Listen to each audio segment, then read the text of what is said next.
अभी रमजान आएंगे, रमजान में एक रात आती है 27वीं शब, और कुरान अजीम कहता है उस शब के बारे में, तनज़्ज़लुल मलाइकतु वर्रूह, इस रात रहमत के फरिश्ते नाजिल होते हैं। और क्या करते हैं? तनज़्ज़ुलुल मलाइकतु वर्रूह फीहा बिइज़्नि रब्बिही सलामुन मिन कुल्लि अम्र, हर हिकमत वाला काम लेकर आते हैं और मोमिनों को सलाम करते हैं। आज तक किसी मोमिन को सलाम करते हुए फरिश्ते दिखे आपको? नहीं दिखे। शैतान है लेकिन शैतान भी दिखता नहीं है। इब्लीस के अब्बा है शैतान, नजर नहीं आए लेकिन हमें आज।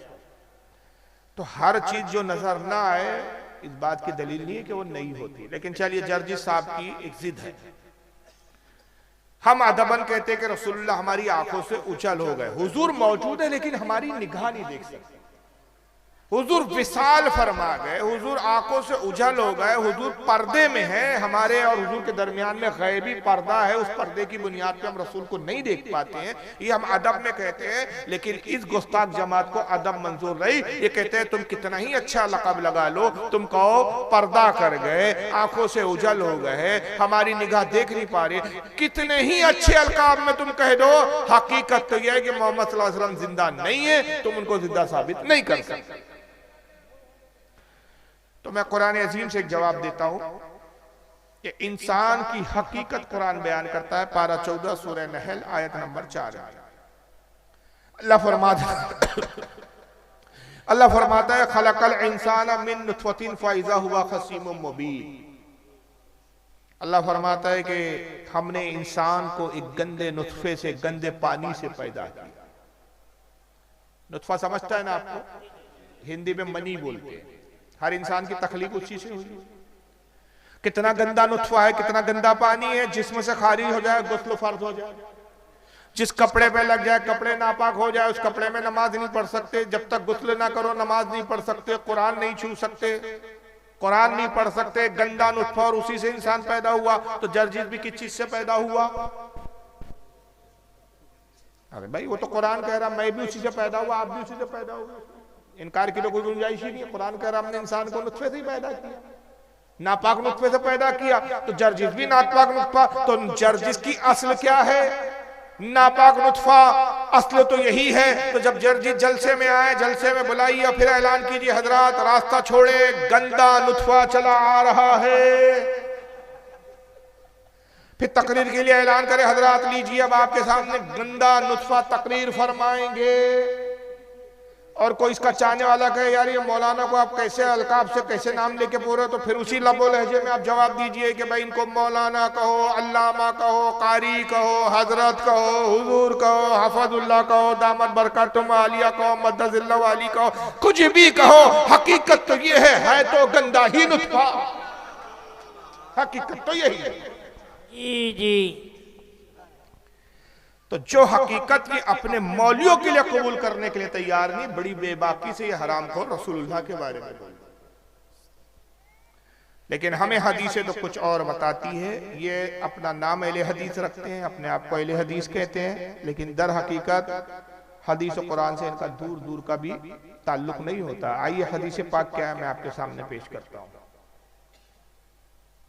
दुरूद शरीफ पढ़े आप। अल्लाहुम्मा सल्लि अला सय्यिदना मौलाना मुहम्मद हबीबना तबीबना व सल्लल्लाहु अलैहि सलातु व सलाम अलैका या रसूलल्लाह सल्लल्लाहु तआला अलैहि वसल्लम।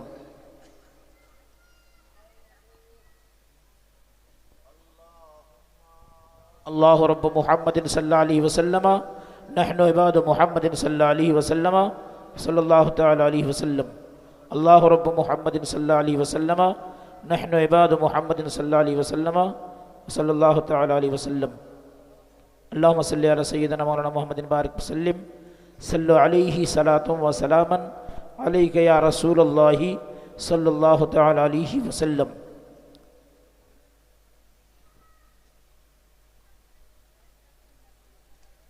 ये सुनन इब्ने माजा हदीस की किताब, नाम तो सुना होगा आपने गलिबन। 6 हदीस की सही किताबें अहले सुन्नत व जमात में मानी जाती है, उनमें से एक किताब है सुनन इब्ने माजा, हदीस नंबर 1637।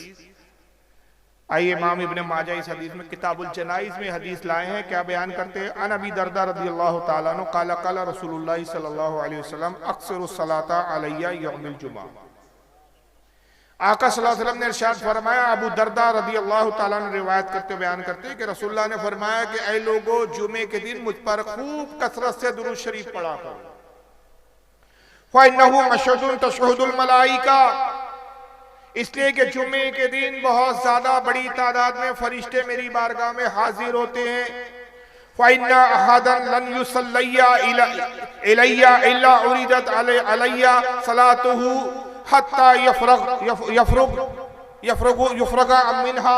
आका ने कहा कि जब तुम में से कोई मुझ पर दुरूद और सलाम पढ़ता, कहीं भी रहे किसी भी जगह, वहां से जब दुरूद और सलाम मुझ पर पढ़ता है तो वो दुरूद मुझ तक पहुंचाया जाता रहता है। सुभान अल्लाह। मैं अपने उस उम्मती के दुरूद को सुनता रहता हूँ, यहाँ तक के पढ़ने वाला फिर खामोश हो जाए, फारिग हो जाए।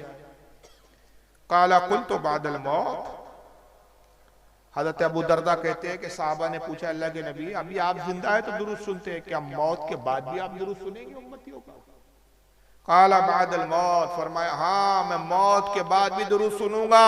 इन्नल्लाह हर्रमा अलल अर्दी अन तऊला अज़्ज़ादल अंबिया अलैहिस्सलाम, इसलिए कि बेशक अल्लाह ने जमीन पर हराम कर दिया है कि उन नबियों के जिस्मों को खाए। नबियों का जिस्म मिट्टी नहीं होता, बल्कि फनबियुल्लाहि हय्युन युरज़क, अल्लाह का नबी जिंदा होता है और उसको रिस्क दिया जाता है। सुभान अल्लाह। तो जो पहले वाला कह रहा था कि कब्र में जिंदा नहीं है, वो भी झूठा। दूसरा वाला कह रहा था कि जो रसूल को जिंदा माने वो काफिर, वो भी झूठा। तो ये मौलवी बोलते तो ये है कि हम कुरान और हदीस को मानते, लेकिन दर हकीकत बात कुरान और हदीस के खिलाफ करते।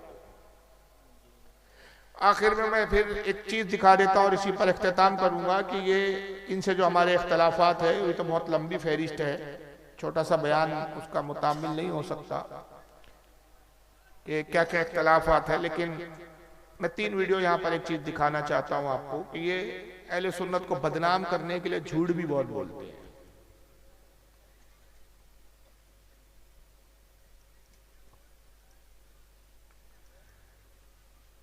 अब इन झूठों में एक शख्स का मैं वीडियो दिखा रहा हूँ आपको। दुरूद शरीफ पढ़े, अल्लाहुम्मा सल्ली अला सय्यिदना मौलाना, अल्लाहुम्मा सल्ली अला सय्यिदना व मौलाना मुहम्मदिन बारिक वसल्लिम सल्लु अलैहि सलातुन व सलामत अलैका या रसूलुल्लाह सल्लल्लाहु अलैहि वसल्लम। क्या इमाम अहमद रज़ा खान बरेलवी गलत है? उनकी किताबें पढ़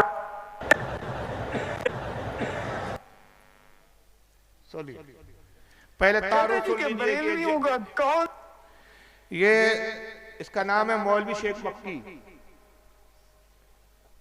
जो हज वज के लिए गए होंगे कभी या उम्रे को गए होंगे तो वहां शायद इस खबीस को देखा भी होगा। ये नमाज मगरिब के बाद काबतुल्लाह में हरम में बैठकर तकरीर करता है। देवबंदी मौलवी है कमबख्त, और हरम में बैठ के काबतुल्लाह में झूठ बोलता है। बूढ़े को शर्म हया नहीं आता। जरा सुनिए क्या तोहमत लगा रहा है। कहते जी कि बरेलवियों का कौन कौन सा अकीदा शिरक वाला है? पहले मुझे ये बताओ, उनका कौन कौन सा अकीदा तौहीद वाला है? ओ तुम बता दो शिरक वाला, मैं बता देता हूं। अगर कब्रों पे सजदा करना ये तौहीद वाला अकीदा है, कब्रों पे तवाफ करना ये तौहीद वाला अकीदा है, हर साल बुजुर्गों का उर्स मनाना, उर्स जानते हो क्या होता है? उर्स होता है शादी, यानी अल्लाह से हर साल शादी कराते हैं। उर्स जानते हो क्या होता है? उर्स होता है शादी, यानी अल्लाह से हर साल शादी कराते हैं। आपके यहाँ भी उर्स होता है किसी बुजुर्ग का? जब उर्स मनाते तो क्या ये अकीदा होता है कि इस बुजुर्ग की जिसका उर्स मना रहे अल्लाह से शादी हो रही है आज? लेकिन कहां बैठ के झूठ बोल रहा है ये बंदा। इससे पता चलता है कि ये जमात सुन्नियों को बदनाम करने के लिए कहीं भी झूठ बोलने से बात नहीं। वही वजह है कि एक मौलवी इनका झूठ बोलता है तो यहां से लेकर वहां तक पे सारे मौलवी झूठ बोलते चलते हैं, और इन लोगों को झूठ ही नहीं लगता। ये इतने बेगैरत लोग होते हैं, इतने बेगैरत लोग होते हैं अल्लाह की पनाह, कि इनके नजदीक झूठ की वैल्यू ही नहीं होती। आइए जरा ये मैं एक वीडियो 3 वीडियो आपके सामने दिखाऊंगा। और इसमें आप देखिएगा कि कैसा झूठ बोला गया।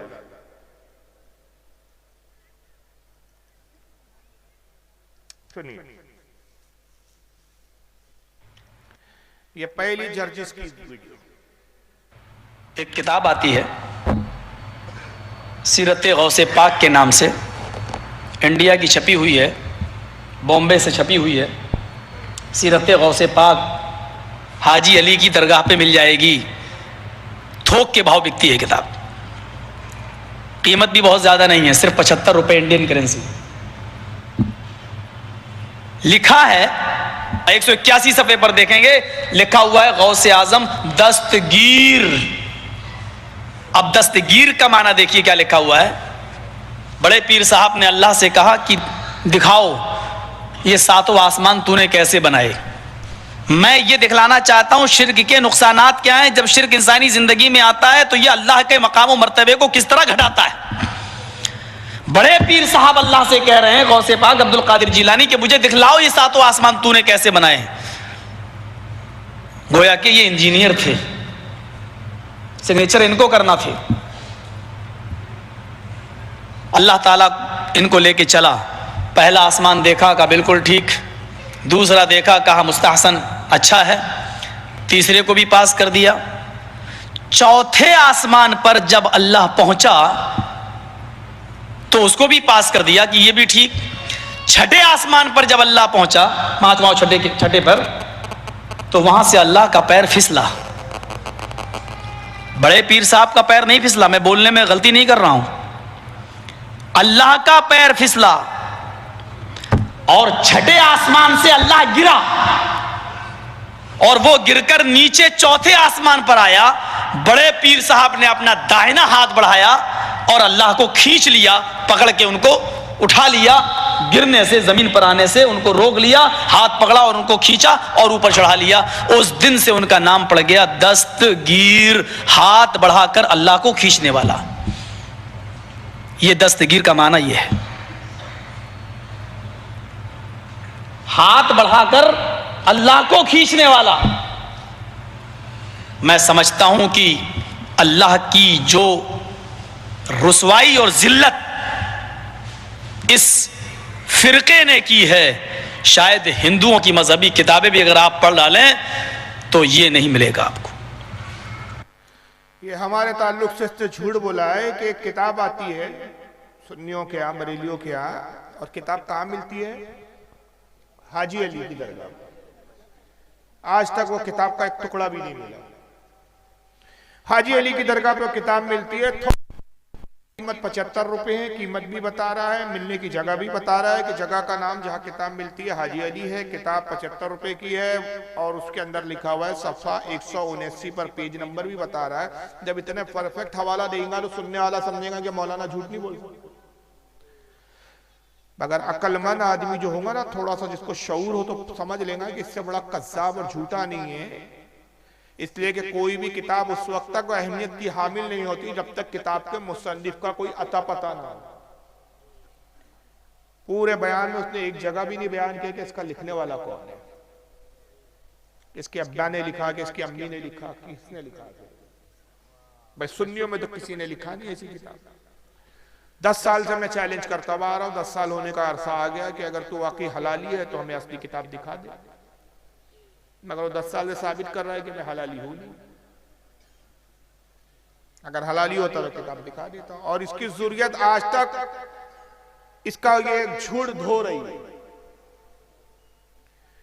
हाजी अली की दरगाह पे मिलती है, सफ़ा 179 पे ये लिखा हुआ है कि गौस पाक ने अल्लाह से कहा कि तू आसमान मुझे दिखा, कैसे बनाए तूने। गौस पाक को अल्लाह आसमानों में ले गया, पहला आसमान दिखाया, गौस पाक ने आसमान की तारीफ की, दूसरा आसमान दिखाया, तारीफ की, तीसरा, चौथा, पांचवा, छठे आसमान पर जब अल्लाह गौस पाक को लेकर पहुंचा तो अल्लाह का पैर फिसल गया। माज़अल्लाह अस्तगफिरुल्लाह, अल्लाह छठे आसमान से गिरा, गौस पाक ने हाथ बढ़ाकर जो है अल्लाह को गिरने से बचा दिया। तो उस दिन से उनका नाम पड़ गया दस्तगीर, हाथ पकड़कर अल्लाह को बचाने वाला। इसके अम्मा ने ये लिखी है लुगत जिसमें ये माना लिखा हुआ। लेकिन इस पूरे वाक़े में एक जुमला याद रखिए कि अल्लाह ताला कहां से गिरा। इसके कहने के मुताबिक हमारे नजदीक तो अल्लाह जिस्म जिस्मानियत से पाक, आने जाने से पाक, चलने फिरने से पाक। ना वो कोई जाता है ना आता है, ना कहीं बैठा है ना खड़ा है, वो सब इन चीजों से पाक है। छठे आसमान से अल्लाह गिरा। अब इसको रखिए, अब एक दूसरे मौलवी को सुन लीजिए।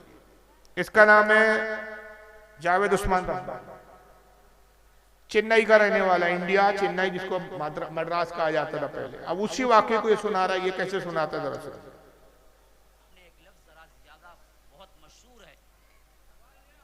आपने एक लफ्ज जरा ज्यादा बहुत मशहूर है, पीराने पीर अब्दुल कादिर जिलानी का, मालूम है? हाँ, दस्तगीर।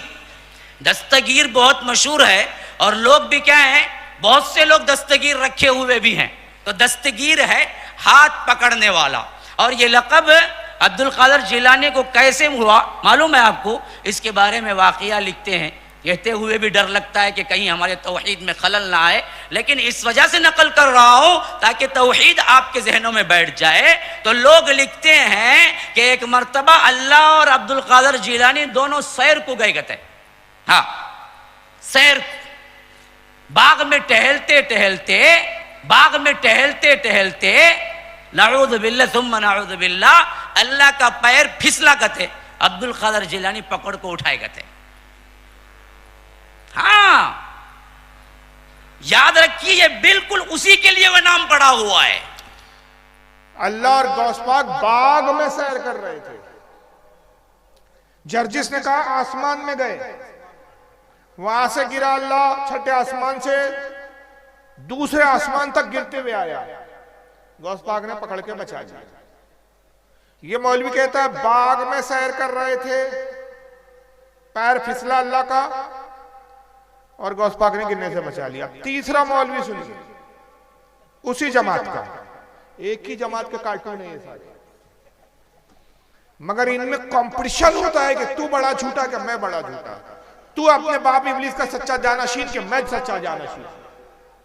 और इनके इन झूठों को देखकर मैं यकीन से कहता हूं कि इनका बाप शैतान इब्लीस भी दांतों में उंगली दबा के कहता है मेरे बच्चों तुमने मुझसे ज्यादा तरक्की कर ली है, झूठ बोलने में तो इतनी तरक्की मैंने भी नहीं की है। अब ये तीसरा मौलवी पाकिस्तान का है, इसका नाम है मौलवी खलीलुर रहमान। एक ही जमात की है ये सब, ऐसा नहीं कि जमात अलग अलग है, जगह अलग अलग रहने की, किस्सा एक ही है मगर जगह बदलती है वाकयात में। जरा सुनिए इसको। मैं हैरान होता हूं, इंडिया में छपी, इंडिया से एक किताब छपी पीर अब्दुल कादिर जिलानी की सीरत, उसका नाम है सीरत गौसे आज़म, सीरत गौसे आज़म। वो किताब छपी, उसके सफा नंबर 81 मेरे पास मोबाइल में उसका अक्स, उसका फोटो, टाइटल का भी और उस सफे का भी मौजूद है। उसके सफा 81 पर पीर साहब की को जो हम दस्तगीर बोले कहते हैं, वो क्यों कहते हैं इसकी वजह तस्मिया लिखते हैं। कहते हैं कि अल्लाह ताला और पीर अब्दुल कादिर जिलानी दोनों जन्नत में सैर कर रहे, वीडियो में दोनों जन्नत में सैर कर रहे। आगे केले का छिलका पड़ा हुआ था, जन्नत में सैर कर रहे थे, आगे केले का छिलका पड़ा हुआ था, तरक्की हो गई। और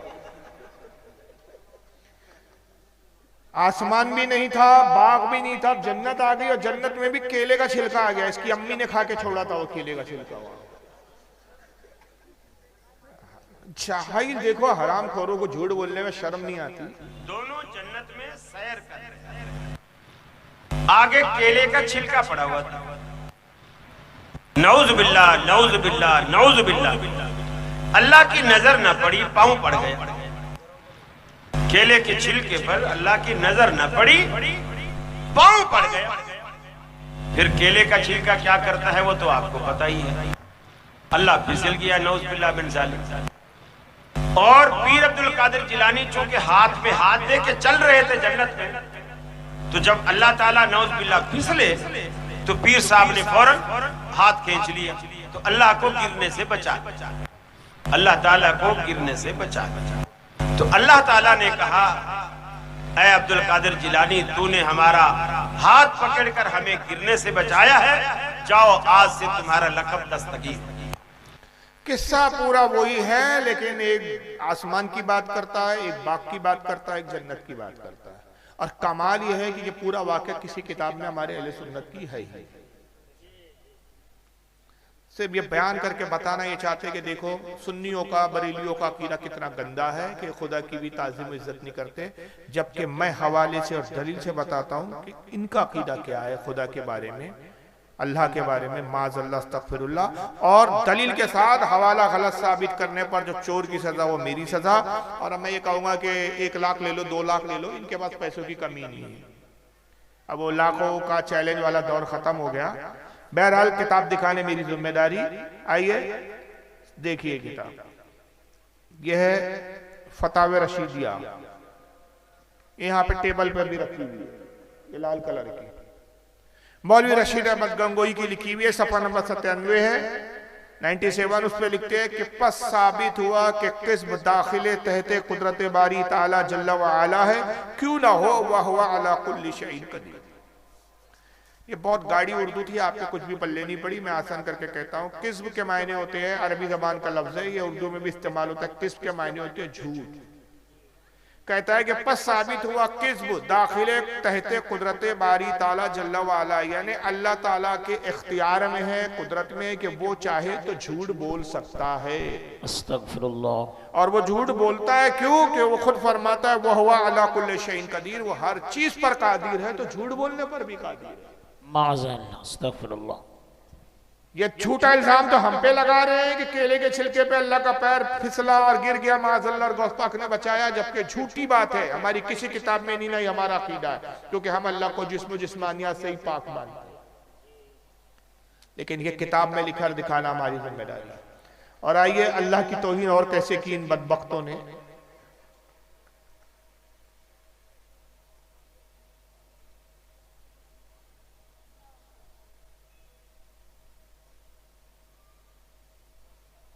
चलिए खवातीन भी बैठी है, इसलिए वो मैं उसको कट कर रहा हूँ, बेहुदा बात है वो, जाने दीजिए, छोड़िए, वरना वो आपको दिखाता मैं।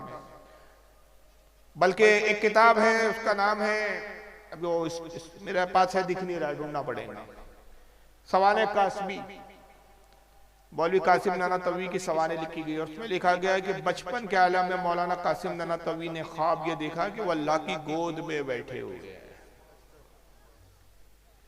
तो ये तो अल्लाह की गोदों में ये बैठते और ये लिख के मर गए और इल्जाम हम पर लगा रहे हैं। तो बहरहाल ये बहुत सारी बातें हैं, और ये पूरी रात भी अगर बयान और खिताब हो तो नामुकम्मल है कि इनकी एक गुस्ताखी नहीं, सैकड़ों गुस्ताखी है जो अल्लाह रसूल की तौहीन में, जिन बुनियादों पर इनसे हमारा इख्तलाफ है, बुनियादी इख्तलाफ। याद रखिए, फातिहा को लेकर इतना बुनियादी इख्तलाफ नहीं है हमारे, मज़ारात पर औलिया की बारगाह में जाने पर उतना बुनियादी इख्तलाफ नहीं। हमारा भी यही अकीदा है कि कब्रों पर जाना मुस्तहब अमल है, एक अच्छा अमल है, फातिहा देना एक अच्छा अमल है, लेकिन यह फर्ज और वाजिब नहीं है। कोई अगर पूरी जिंदगी किसी बुजुर्ग की कब्र पर ना जाए तो उसको हम वहाबी नहीं कह सकते, वो सुन्नी चाहिए। कोई पूरी जिंदगी किसी बुजुर्ग के नाम की फातिहा ना दे तब भी वो मुसलमान है, सुन्नी है। फातिहा दे अच्छी बात है, कब्र पे जाए अच्छी बात है, नियाज करे अच्छी बात है, कूंडे मनाए अच्छी बात है, शब बारात आ रही है, शब बारात में नमाजें पढ़े, नफली इबादत है, अच्छी बात है, लेकिन कोई ना पढ़े, कोई उस पर गुनाह नहीं है, कोई उस पर पूछ नहीं है। लेकिन वहां भी क्या करते हैं, ये देवबंदी क्या करते हैं, इसी चीज को ये पिक्चर में लाते, सामने लाते हैं कि भाई ये कब्रों पे तुम जाते हो, ये हमारा इख्तलाफ है, तुम फातिहा देते हो, रसूलुल्लाह ने फातिहा दी क्या, ये इख्तलाफ है। हम कहते हैं ये बुनियादी इख्तलाफ नहीं है। बुनियादी इख्तलाफ तुमसे हमारा ये है कि तुम्हारे आलिमों ने, तुम्हारे मौलवियों ने रसूलुल्लाह की शान में बदतरीन तौहीन की, जिसकी बुनियाद पर हमारे अकाबरीन ने, हमारे बुजुर्गों ने उन तौहीन की बुनियाद पर तुमको इस्लाम से खारिज कहा। जैसे मौलवी अशरफ अली थानवी ने किताब लिखी तहज़ुरुन नास, उसमें लिखा कि रसूलुल्लाह को जो अल्लाह ने इल्म गैब दिया, ऐसा इल्म गैब जानवर और पागलों को भी है। हिफ्ज़ुल ईमान, हिफ्ज़ुल ईमान में लिखी, मैंने क्या कहा, हाँ, हिफ्ज़ुल ईमान। तहज़ुरुन नास मौलवी कासिम नानातवी ने लिखी, और उसके अंदर से लिखा कि रसूलुल्लाह के बाद भी कोई नया नबी पैदा हो सकता है, और हुजूर के बाद भी अगर कोई नया नबी आ जाए तो हुजूर के आखिरी नबी होने पर कोई फर्क नहीं पड़ेगा। माज़अल्लाह। ये कुफ्र है, क्योंकि कुरान इसकी गवाही देता है कि रसूलुल्लाह के बाद कोई नबी नहीं आएगा। हुजूर ने फरमाया मेरे बाद अगर कोई नबी होता वो उमर इब्न खत्ताब होता। जब हजरत उमर जैसा जलील कद्र सहाबी नबी नहीं हो सकता तो आज के जमाने में कौन नबी हो सकता है? सहाबी के बराबर नहीं हो सकता तो नबी कहां से हो सकता? यही खलील अहमद अम्बेठवी ने बराइनुल कातिया में लिखा कि अल्लाह के रसूल से ज्यादा इल्म शैतान को है। माज़अल्लाह तकफिरुल्लाह। फताव रशीदिया की अब आप इबारत देख चुके कि अल्लाह भी झूठ बोल सकता है। ये वो चार देवबंदियों के मेन अकाबरीन हैं, चार बुजुर्ग हैं जिन्होंने ये बातें कही लिखी। 13 साल अशरफ अली थानवी को आला हज़रत ने समझाया, 13 साल खता किताबत की आला हज़रत ने कि तुम ये जो तुमने गुस्ताखी की इससे तौबा कर लो, या तो वो तावील बयान करोगे जिसकी बुनियाद पर तुमसे कुफ्र उठ जाए। हो सकता है हमारे समझने में गलती हो, इस बात का इबारत का मतलब कुछ और हो जो तुम जानते हो हम नहीं समझ पाए। आप हमें बताइए कि आप इससे क्या मुराद लेते। लेकिन 13 साल तक अशरफ अली थानवी मुतमईन नहीं कर सका और ना अपनी इबारत को उसने सही साबित की इसने, और ना सुन्नी उलमा के सामने आया। 13 साल के बाद आला हज़रत ने जब देखा कि ये ना तो तौबा करता है और ना सही तावील करता है, तो आप मक्का मौज़मा गए, हरम शरीफ गए और वहाँ के जय्यद अरबी उलमा को जमा किया, जिसमें शाफी मसलक के भी उलमा थे, हनफी मसलक के भी उलमा थे, हम्बली मसलक के भी उलमा थे, और क्या कहते हैं अपना मालकी उलमा भी थे। सारे मसालिक के उलमा को जमा किया और उनके सामने इनकी इबारतें पेश की कि ये इस तरह अकीदा रखते, इस तरह किताबों में लिखते और कहते हैं, ऐसे लोगों के बारे में आप क्या हुक्म देते हैं? तो उलमाए हरमैन तैयबैन ने यानी मक्का और मदीना के उलमा ने मुत्तफ़िका तौर पर फतवा दिया कि ये ऐसे बदतरीन काफिर है कि जो इनके कुफ्र में शक करे वो भी काफिर है। मन शक्का फी कुफ्रिही व अज़ाबिही फ़क़द कफ़र। और ये सारे उलमा के फतावे एक मुस्तकिल किताब में छपे और आज तक वो अरबी और उसके साथ उर्दू ट्रांसलेशन, उर्दू तर्जमा दोनों साथ साथ छपते हैं। ये किताब आप हासिल कर सकते हैं बरेली से, बम्बई से, दिल्ली से, जहाँ भी जो बड़े बड़े कुतुब खानों के जो सुन्नियों के है एरिए, वहाँ से आप हासिल कर सकते हैं। उस किताब का जिसमें सारे फतावे मौजूद है उसका नाम है हुस्सामुल हरमैन। हुस्सामुल हरमैन के मायने होते हैं हरमैन की तलवार, और ये फतावे आज तक मौजूद है। अब हो सकता है कोई कहे कि भाई जिन्होंने लिखा, जिन्होंने कहा वो तो मर गए, हमारा तो अकीदा है ही नहीं, वो उन्होंने गलत लिखा, अल्लाह ताला देखेंगे, सही लिखा अल्लाह इनाम देगा। आप हमको किस बुनियाद पे गलत कह रहे हैं? तो याद रखिए कुरान अजीम का फैसला है। अल्लाह ताला फरमाता है यौमा नदू कुल्लु उनासिम बिइमामिहिम, हश्र के दिन को याद करो जब हम तुम्हें तुम्हारे पेशवा के साथ बुलाएंगे, तुम्हारे बुजुर्ग के साथ बुलाएंगे। तो अगर आप किसी को अपना बुजुर्ग समझते हैं, बड़ा समझते हैं, अपनी जमात का आलिम समझते हैं, अगर वो गलत, उसका अकीदा गलत, तो आप भी उसके साथ जहन्नम में ही जाएंगे। जी बेशक, क्योंकि आपने जिसको अपना बुजुर्ग को पेशवा बनाया, अगर वो जहन्नमी तो आप भी जहन्नमी। तो इख्तलाफ तब शुरू होता है कि जब इन जिन पर कुफ्र के फतवे, इनको जब कोई अपना बुजुर्ग कहता है, रहमतुल्लाह अलैह कहता है, आलिम फाजिल कहता है, और इनको काफिर कहने से पशुपेश करता है, हिचकिचाता है, उस पर भी वो हुक्म आया जाता है। ये कहने से काम नहीं चलेगा कि साहब हमारा ईमान हमारे साथ, उनका उनके साथ। याद रखिए इस्लाम कुफ्र को कुफ्र मानना और ईमान को ईमान मानने का नाम है। दोनों मिले जुले नहीं चल सकते। अल्लाह फरमाता है कुरान अजीम में ला यस्तवी अस्हाबुन नारी व अस्हाबुल जन्ना अस्हाबुल जन्नती हुमुल फाइजून। अल्लाह फरमाता है क्या जहन्नम वाले और जन्नत वाले बराबर हो जाएंगे? हरगिज बराबर नहीं हो सकते। जो जन्नत वाले वही कामयाबी को पहुंचे बेशक। और दूसरे मकाम पे एक जगह अल्लाह सूरह बकरा में फरमाता है वला तलबिसुल हक्का बिल बातिली व तक्तमुल हक्का व अंतुम तालमून, और हक और बातिल को आपस में ना मिलाओ और जानते बूझते हक को ना छुपाओ। तो जब भी गलत और सही को एक समझा जाता है, एक किया जाता है, तो वो इस्लाम के खिलाफ है। और ऐसा करने वाला जाहिर है चोर का साथ देने वाला भी चोर कहलाता है। अगरचे वो अदालत में बारह कहे कि चोरी तो मैंने नहीं की, मगर चोर का साथ तो दिया, चोर को अच्छा तो कहा, चोर को सपोर्ट तो किया। बहरहाल ऐसी जमातों से आप मजहबी एतबार से बचिए। सियासी अगर मामलात में इनके साथ बैठने की कोई नौबत आती है वो एक अलहदा बात है, और उसमें भी अवाम को इजाजत नहीं होती है। उलमा का ही मामला होता है कि वो हालात को देखकर फैसला करे। अवाम को इजाजत नहीं है कि इनके साथ उठे बैठे खाए पिए, इनके पीछे नमाजें पढ़े, इनसे रिश्तेदारियां करे। जाहिर है कि जब ये इस्लाम से खारिज है तो ऐसे लोगों से ना आपकी रिश्तेदारी हो सकती है ना उनके पीछे आपकी नमाज हो सकती है। हक है। अल्लाह ताला से दुआ है खाली के कायनात आज की इस बज़्म को कबूल फरमाए। इदारा हाजा दारुल उलूम नईमिया ख्वाजा गरीब नवाज को दिन दुगनी रात चौगनी तरक्की अता फरमाए।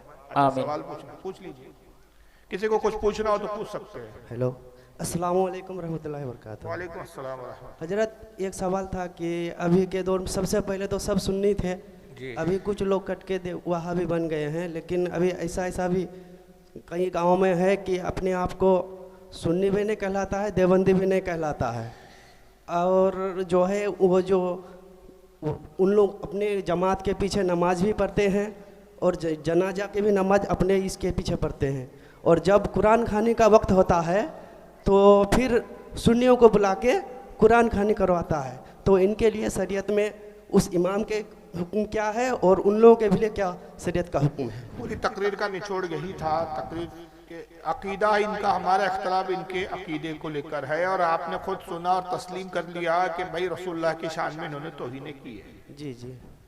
मैं आप ही से सवाल करता हूँ, जो नबी को मुर्दा कहे आप उनको मुसलमान समझते हैं?